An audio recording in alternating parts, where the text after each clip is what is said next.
the Cone Zone. Happy summer. Before we go any further, and I want to definitely get to my guest tonight, I have a couple of CD promos I'd like to throw out there. Our friends from the band Rexway just released their second album, Last Call Scars. Get out and pick it up, rexway.net. Get out and check out Rexway's new disc. It is happening. Also, another local release, a new band. Those of you familiar with the show know who Mike Fackler is. He was in the band Cherrywood and the band Numb. He is in a new band called the Zen Barons. They're a new release. Go on there and definitely check them out. They're playing all over the place, so you want to get in and check them out. I believe it's zenbarons.com. Get in, check out both of these discs. And also, Zen Barons will be playing on here before the year is over, so definitely watch out for that. Now, let's hit it. I got a lot to talk about. Tonight, I'm probably going to lose a sponsor for life, and as you can tell, I'm crushed. Tonight, I'm going to talk about the restaurant franchise known as Hooters. Forgive me, but I have to throw my 2 cents in here. My girlfriend went with me to Hooters tonight. I compiled my notes for this monologue. As we sat and waited for our waitress to take our order, another waitress ran around the restaurant with a squirt gun. I watched as Chesty LaRue and a couple of geeks continually squirted each other with the toy guns. And you're complaining? And then, just like every other middle school playground, they got carried away and began to throw full cups of water at each other. Now, I always thought this restaurant was a bad joke, but a full-blown water fight as people are trying to eat and carry on conversations? Come on. The manager came out 20 minutes after all the screaming and horsing around stopped to ask us how everything was. I responded with, I'm in fucking junior high. How do you think everything is?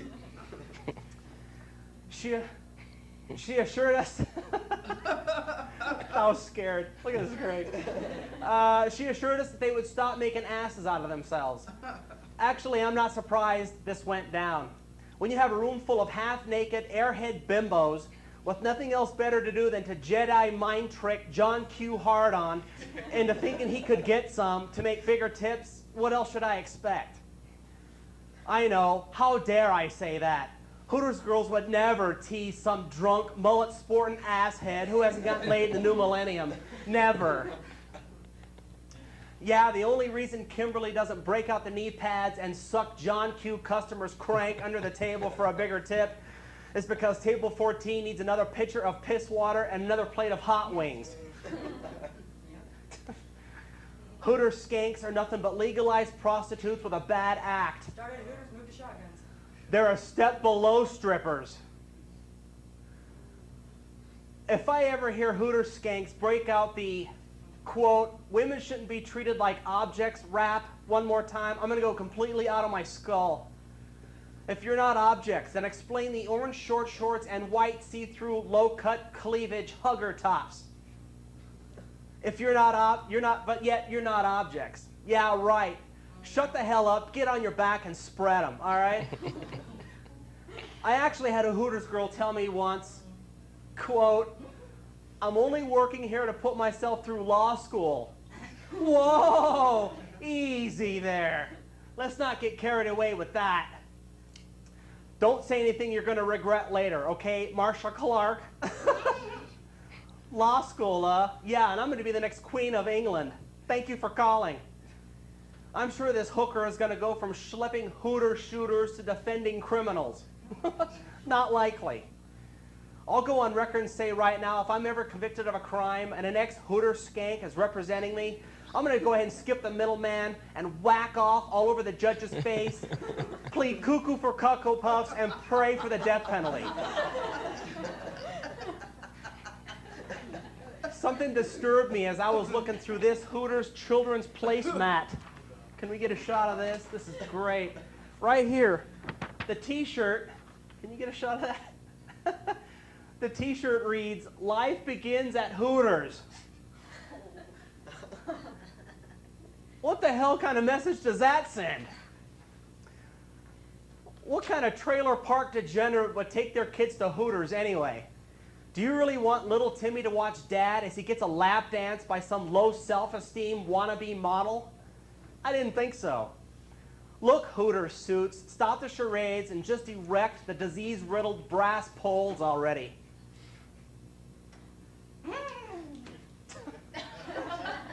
I thought that was funny. Here in the year 2003, Hooters is celebrating its 20th anniversary. If you visit Hooters on the 20th of each month, you save 20% off of food and merchandise. 20%, 50%, 100%. Shit is shit no matter how much skin is being shown, okay? Now I understand there's a Hooters Airlines. And you thought the service on United sucked. This is where the phrase bitchy airline waitress could finally end up in the dictionary. Watching guys at Hooters is better entertainment than most strip clubs. Most of these slobbering geeks have more drool on the front of their shirts than Stephen Hawking at a computer blowout sale.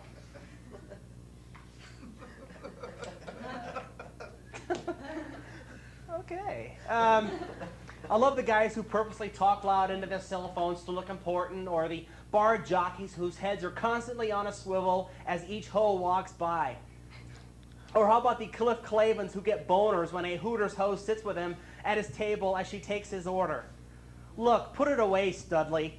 She wants a 25% tip, not for you to fill her full of nut butter, start a family, and live happily ever after, all right? Note to pathetic Hooters regulars. The only date you'll ever pull out of Hooters is if you buy one of those cheesy-ass calendars, all right? But I'm guessing by January 15th, your pages will be stickier than a 5-year-old at a cotton candy buffet. God. Okay, as I wrap up this take, let me just say this. I'll be willing to bet my left nut says she doesn't serve buffalo wings for a living. Call me crazy. Sorry about your eye. I knew this planet was doomed the day I heard an 8-year-old girl, when asked what she wanted to be when she grows up, responded with, quote, "I want to be a Hooters girl." Yikes. To me, this restaurant is a joke with many, many punchlines, but to each his own. I will say this, though. If you have ever asked a Hooters girl for an autograph or for her to pose with you for a picture, your life is more fucked up than a gerbil at Pride Fest. That's my take, but then again, what the hell do I know? Yeah. All right. Yeah, that was good for the pipe. Tonight, my guest, he is the wide receiver for the Colorado Crush, the new arena football team here in Denver. Would you help me welcome to the show, Thal Woods? All right. What's happening, my man? What's happening? All right, all right. All right. So, I got Wood one time when Thal said he watches the show all the time. So does Larry Walker. Did I tell you I pissed Larry Walker off? Oh, From the really? Colorado Rock? Yeah. Oh, he would like pummel me into the ground right now if he was in here. But Thal's got a sense of humor. That's what I like to see. Oh, yeah. Opening season for the Colorado Crush. Yes, Kind of a rough start, but you know everybody was thinking dynasty right off the bat. Right, I right. said on the sports show we do across the hall, I said that it was going to be you guys need a little time to gel. Yeah.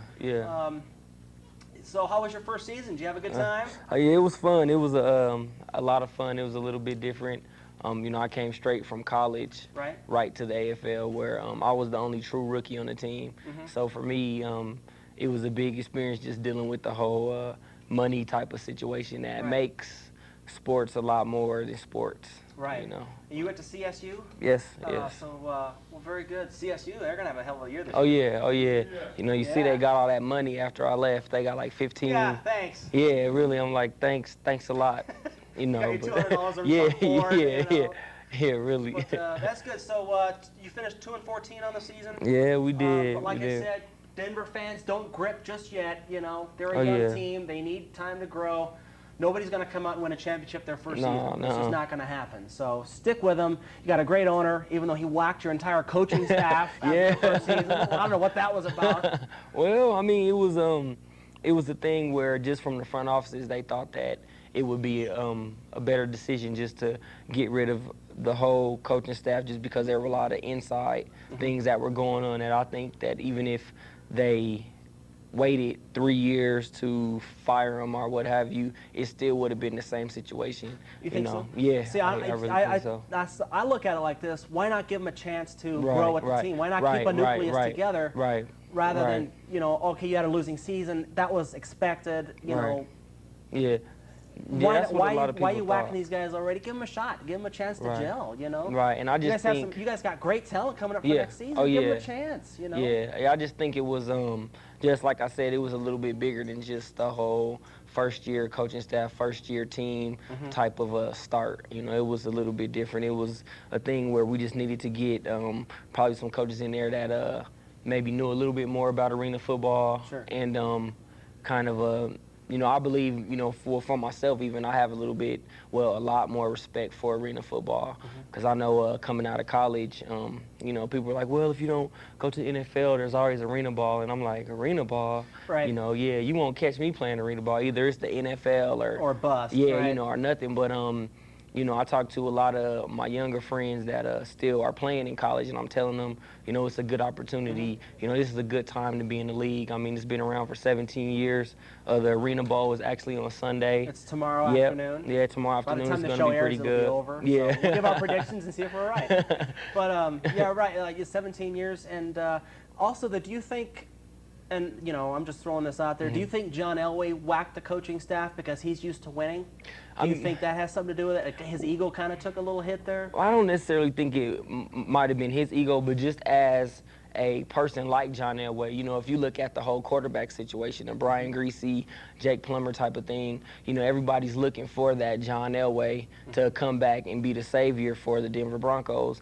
And, you know, following in somebody's shoes like that. Brian Greasy's job was harder than it was meant to be. Yeah, he didn't have a chance from the beginning, you know. Even if we went to the first round of the playoffs or something, it's still like, well, that damn Brian Greasy, he's not like John Elway. But you're never going to find another John Elway. Exactly. You know, so on that level, I think John had big expectations because everybody else had big expectations because his name was tattooed to the team also. You know, but as far as him wanting us to win and stuff, yeah, everybody wanted to win, but he understood it was going to be, you know, a tough road, but it was just like I said, a lot of inside things that, you know, even me as a player, I don't think the coaching staff would have gelled all together. Yeah. Interesting.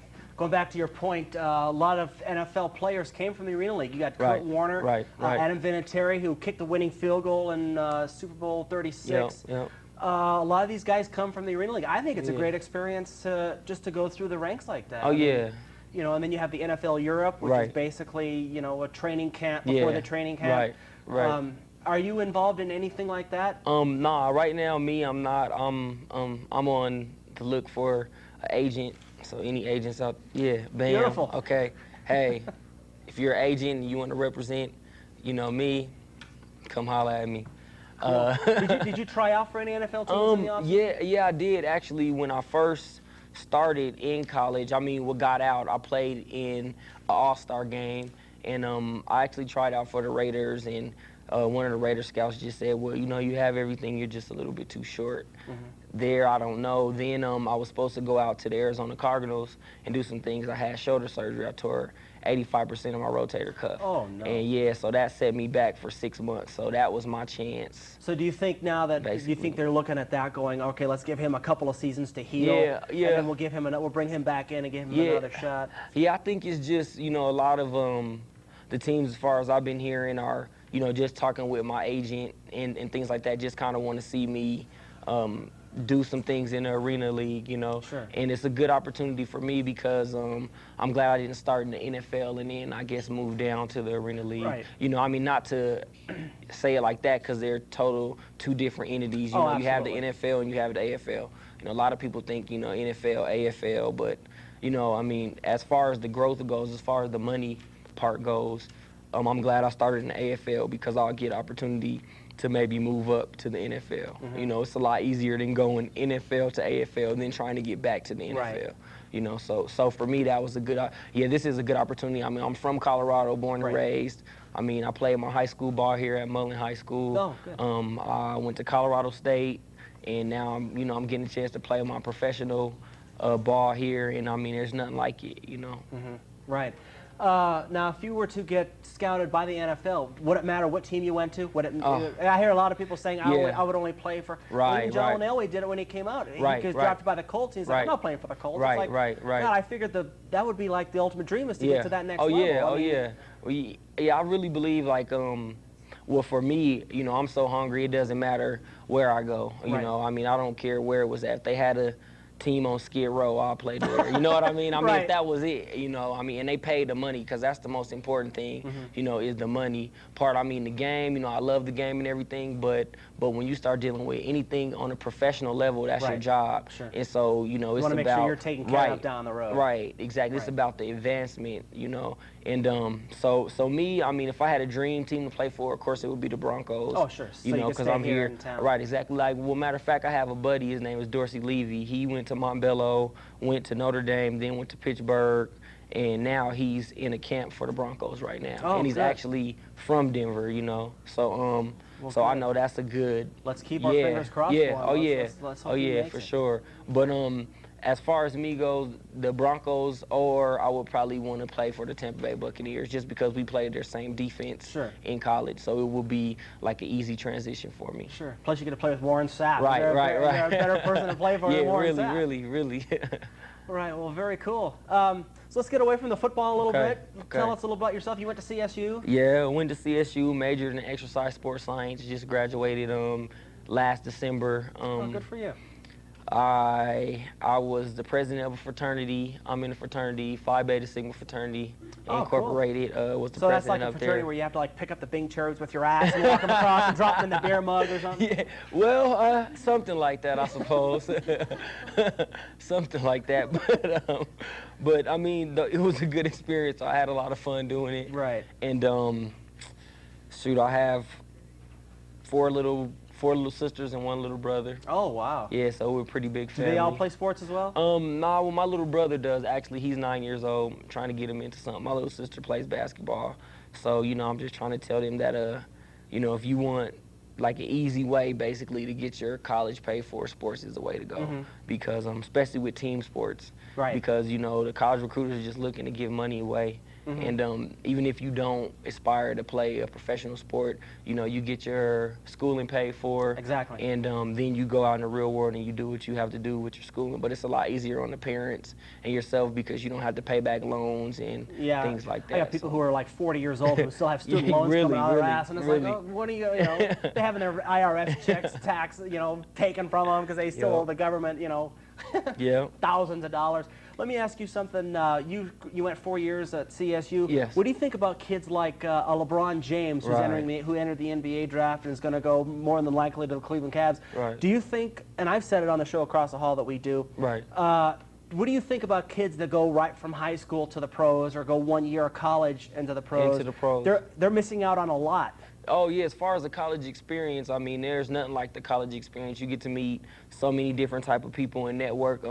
But the thing about when you get into a professional ranks, whether it's, you know, whatever you do, sports or just on the day-to-day business level, you know, I mean, it's all about money. You sure. know, I mean, going to college, okay, education's cool, but, you know, on the bigger sense of everything, it's all about money. You know, it's all about what type of degree that you can have to make that type of money that you really want to make. So I say, as far as LeBron James goes, if I was him, I probably would have went to college just because it would have helped him mature, you know, Exactly. as a man. But as far as if he stayed 1 year, 2 years, that's on him. That's because, fine. yeah, you know, I mean, because it's the money. And if he's able to make more money now than he would if he were to wait 2 or 3 years down Right. the road, then, you know, more power to him. Well, he So, just signed that contract, $100 million Nike shoe contract. $100 million. You got to be kidding it's me. crazy. He's a multi-millionaire before he even steps on the court. I Right, just think, right. what's wrong with his picture? What's Yeah. what's wrong with us? What's I going mean, on it's a here? trip. I mean, the the corporate thing about it is, I guess Nike feels like he'll make them a lot more than that $100 million that they're going to give to him. Sure. I mean, you know what I'm saying? So it's like a trade-off. Nothing's ever like it seems in the world, you know, in the world of professional sports. It's always a trade-off, you know? Right. So if we're going to give you this $90 million contract, you know, you can guarantee you're going to make us 2 or 3 times more of that. Right. Some way, somehow, we're going to get that out of you. You know, this 90 million, okay, here, this is not anything to us. Right. But we're going to get that, We're you gonna know, make that that 300, yeah, you know, from you or something like that. Especially when the sweatshops are, you know, 6 cents a day or whatever. But I also wanted to ask you, and you don't have to answer this if you don't want to, because I don't want to put you on the spot, but this is something I've always been curious in. College players obviously don't make anything. Right. Do you see a lot of kids being approached by bookies?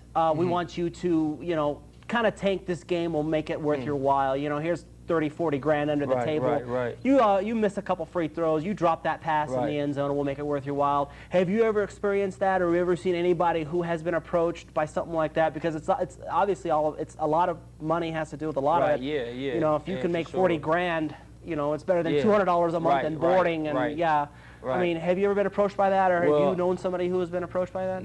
Not me in particular, and I can't necessarily say that any guys that I played college ball with, you know, maybe some of the older players that I've talked to now that I've been in the pros for, you know, a year, you know, we share stories and things like that, and I've heard some things like that, you know, not naming any schools. Absolutely like that, not. I wouldn't course want you to not, do but, that anyway. Yeah, but I mean, stuff like that goes on, and I mean, the bad thing about it is when the college recruiters come into, let's say, some inner city or something, okay, they take this kid out of the inner city from his family, and okay, he's getting this this check or what have you, and it's like, you know, I mean, it's just too much for them to want to, I guess just too much for them to try and put up enough money for their family. So they're saying, okay, we're going to take him out the situation, but we don't expect him to take any money. And his family's still doing the same that they were doing. So, okay. You know. Interesting. I want to add one other question for you, and then we'll get on to some headlines.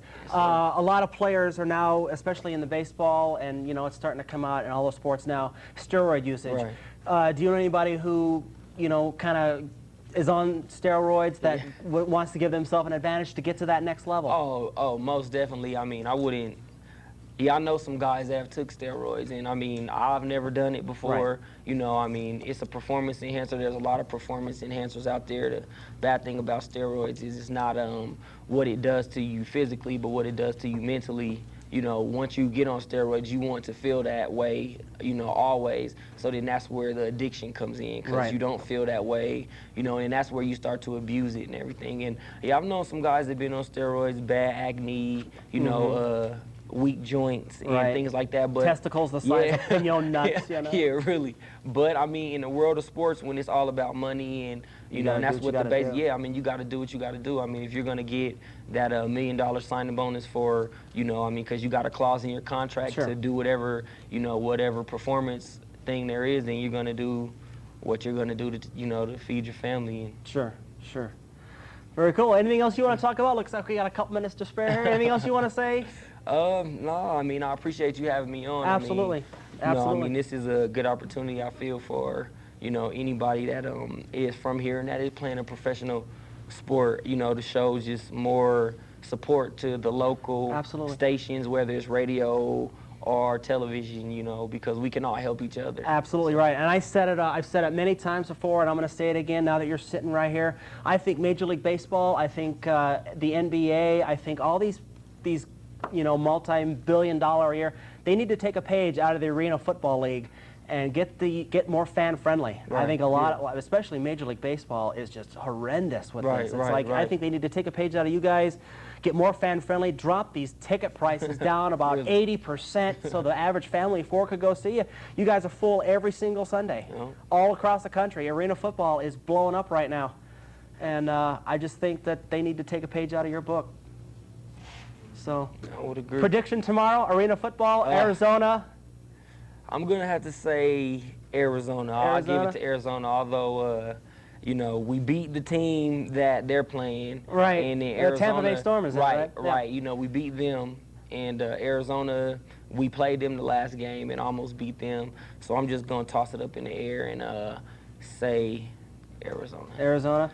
Yeah, one thing I wanted to say, I don't know if anybody heard, the coach from the Orlando Predators, he died in a car accident, actually. Oh, geez. Yeah, he did. I mean, not to put a damper on everything, but I mean, it's been on ESPN and wow. I mean, and That's stuff too like bad. that. Yeah, you know, so just, I mean, I know that we're not in Orlando, but just prayers and stuff to his family, because that's a Actually, we're downloaded in Orlando, so okay. You'll get some love for anyway. For sure. Well, very cool. Well, very good. All the athletes that we see nowadays are not, you know, a lot of them are ingrates. It's good to see somebody with a good head on their shoulders who's doing it the right way, and you are going to do very well, my friend. Thank you, sir. It's nice to have you here. Thal Woods. Absolutely. Thal Woods from the Colorado Crush. Thank you. These guys are going to do great. In fact, when I'm going to hook up with you again, I'm going to get you a Cone Zone t-shirt. Cool. Wear it underneath your jersey next season. Oh, yeah. Cone Zone Karma. I'm telling you. Watch out for these guys next year. Headlines. If you have a headline, send them to Axl Cones, 1209 Pennsylvania, Suite A, Denver, Colorado, 80203. You can also email them, caxlcones@msn.com. You can also send me whatever you want through that as well. If I read your handle in the air, you will get a Cone Zone t-shirt. My first headline reads, this is going to be good. You guys will like these. My first headline reads, okay, there it is. Everybody see the monitor all right? All right. Here we see an exclusive photo moments before East High School student Lynn Andrews was beaten to a pulp by her classmates. I'll let you take a look at these. Got to get a tight shot on this one. That's a black and white photo there. That's a good one. All right. Morgan misunderstood her boyfriend's request to blow his pipe.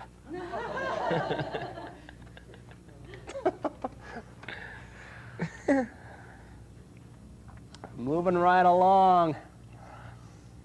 Little Muffy has had enough of her owner playing on the internet.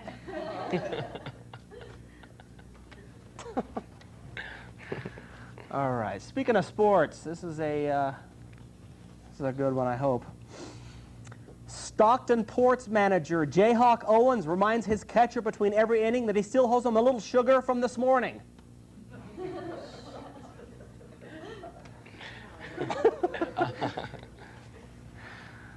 All right, here we go. With a show of hands, all in favor of the United States bombing the crap out of the rest of the world. Okay, still trying to fill you out, Not a political crowd here. Where am I? This one. I guess next time you'll think twice before saying how cute Brad Pitt is. What? I guess next time you'll think twice before saying how cute Brad Pitt is.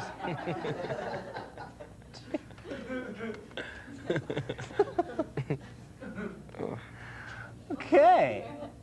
We're pro-wife beaters. All right. Jennifer realizes that hiding from her boyfriend in a People's Fair outhouse wasn't a good idea. Looks a little bit like a baby bird, wouldn't you say? Baby bird. Okay. See, I can't say it. You can't stop it. Baby bird. Here we see some one-named soccer player from some shitbag country celebrating some cup that nobody cares about.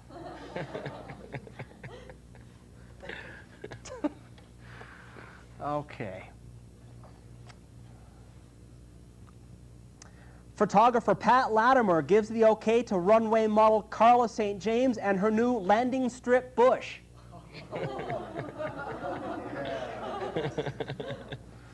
Okay. And finally, kids, don't look at the monitor. Oh. Yeah. No one look at the monitor. And finally, X Saloon should really enforce a dress code.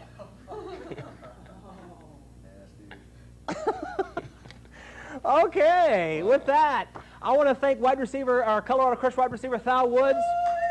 Thank you. Check him out next week. Next week, we're going to have the guys from Maverick Sports and a couple Maverick Sports girls next week. So we'll see you next week. That's the show for tonight. We'll see you later. Good night.